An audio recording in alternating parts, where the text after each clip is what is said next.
Hello నమస్కారం. Welcome back to orange oven. ఈరోజు మనం మునక్కాయ మసాలా చేయబోతున్నాము. చాలా టేస్టీగా ఉండే ఒక కర్రీ ఇది. మామూలుగా మునగ ఆకు అలాగే మునగ పువ్వు అన్నీ కర్రీ చేస్తారు. కేరళలో అయితే దాని మునగ చెట్టుది స్కిన్ అలాగే వేరు కూడా ఆయుర్వేదిక్ మెడిసిన్లో వాడుతూ ఉంటారు. అంత హెల్త్కి మంచిదే మునక్కాయ మునగాకు అలాంటివి. ఎలా చేయాలో చూద్దాం. ముందుగా ఒక కడాయి పెట్టుకొని 1 టేబుల్ స్పూన్ దాకా వేరుశనగలు అలాగే 1 టీ స్పూన్ దాకా నువ్వులు, వైట్ నువ్వులు వేస్తున్నాను నేను, బ్లాక్ అయినా వేసుకోవచ్చు. ఇది డ్రై రోస్ట్ చేసుకోవాలి. అలాగే 1 టేబుల్ స్పూన్ దాకా డ్రై కోకోనట్ గ్రేట్ చేసింది వేస్తున్నాను. ఇవి ఫ్రై చేసుకోవాలి. లైట్గా కలర్ చేంజ్ చేయడం స్టార్ట్ అయ్యేటప్పుడు తీసేసి మిక్సీలో ఒక చిన్న ఉసిరికాయ సైజులో చింతపండు తీసుకున్నాను. అవి కూడా మిక్సీ జార్లో వేసి బాగా గ్రైండ్ చేసి పక్కన పెట్టుకోవాలి. ఇప్పుడు కొంచెం ఆయిల్ పోసుకొని దానిలో హోల్ గరం మసాలా వేస్తున్నాను. దానిలోకి 1 కప్పు ఆనియన్ని చిన్నగా కట్ చేసింది వేస్తున్నాను. ఒక 2 ఆనియన్ మీడియం సైజ్ తీసుకుంటే సరిపోయిద్ది. దానిలోకి కొంచెం ఉప్పు కూడా వేస్తే తొందరగా ఉడికిపోయిద్ది. 1 స్పూను అల్లం వెల్లుల్లి పేస్ట్ వేస్తున్నాను. దానిలోకి 1/2 టీ స్పూన్ దాకా చిల్లీ పౌడరు, కొంచెం పసుపు, అలాగే 1/2 టీ స్పూన్ దాకా ధనియా పౌడర్ వేస్తున్నాను. కారం కావాలంటే అడ్జస్ట్ చేసుకోవచ్చు. ఇవి పచ్చివాసన పోయేదాకా వేయించుకోవాలి. తర్వాత 1 కప్పు టొమాటో, నేను మీడియం సైజ్ 2 టొమాటో తీసుకున్నాను, అది కూడా వేస్తున్నాను. ఇది కూడా బాగా ఉడకనివ్వాలి.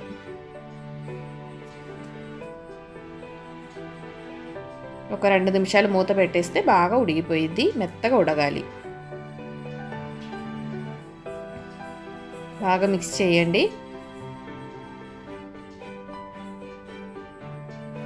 దీనిలోకి మునక్కాయ వేసి ఒక 2 నిమిషాలు వేయించుకోవాలి.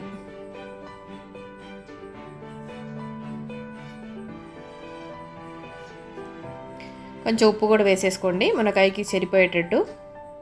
కొంచెం కరివేపాకు, ఇవి అన్నీ వేసి ఒక 2 నిమిషాలు వేయించుకోవాలి. మునక్కాయ ఒక 2 నిమిషాలు ఫ్రై అయితే ఇలాగ అవుతుంది. కొంచెం ఆయిల్ అంతా పట్టుకొని అలా అయినప్పుడు మనం గ్రైండ్ చేసి పెట్టిన వేరుశనగలు, నువ్వులు అన్నీ గ్రైండ్ చేసి పెట్టిన మిశ్రమాన్ని దానిలోకి పోసుకోవాలి. ఒక 2 నిమిషాలు బాగా కలిపిన తర్వాత కొంచెం నీళ్ళు, మనకి మునక్కాయ ఉడకడానికి అలాగే కర్రీకి సరిపడే అంత గ్రేవీకి కావాల్సిన నీళ్ళు పోసుకోవాలి. ఒక 10 నిమిషాల దాకా లో ఫ్లేమ్ మీద ఉడికించుకోవాలి. మధ్యలో ఒక 2 సార్లు కలపండి. ఇలాగ మెత్తగా మునక్కాయ ఉడికినప్పుడు మనం స్టవ్ ఆఫ్ చేసేయచ్చు. అలాగే చారు కూడా మనకి ఎంత కావాలో అలాగే అడ్జస్ట్ చేసుకోవాలి. లాస్ట్లో కొంచెం గరం మసాలా చల్లుకోవాలి మంచి ఫ్లేవర్ కోసం. అలాగే ఫ్రెష్గా ఉండే కొంచెం కొత్తిమీర కూడా వేసేసుకోండి.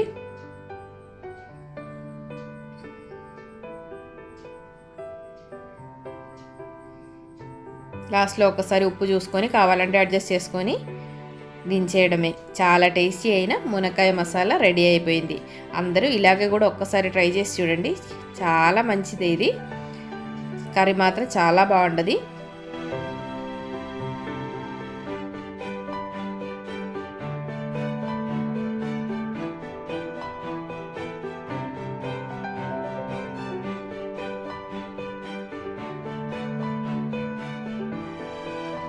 అందరూ హెల్తీగా ఉండండి, హ్యాపీగా ఉండండి. Thanks for watching orange continues. Bye bye.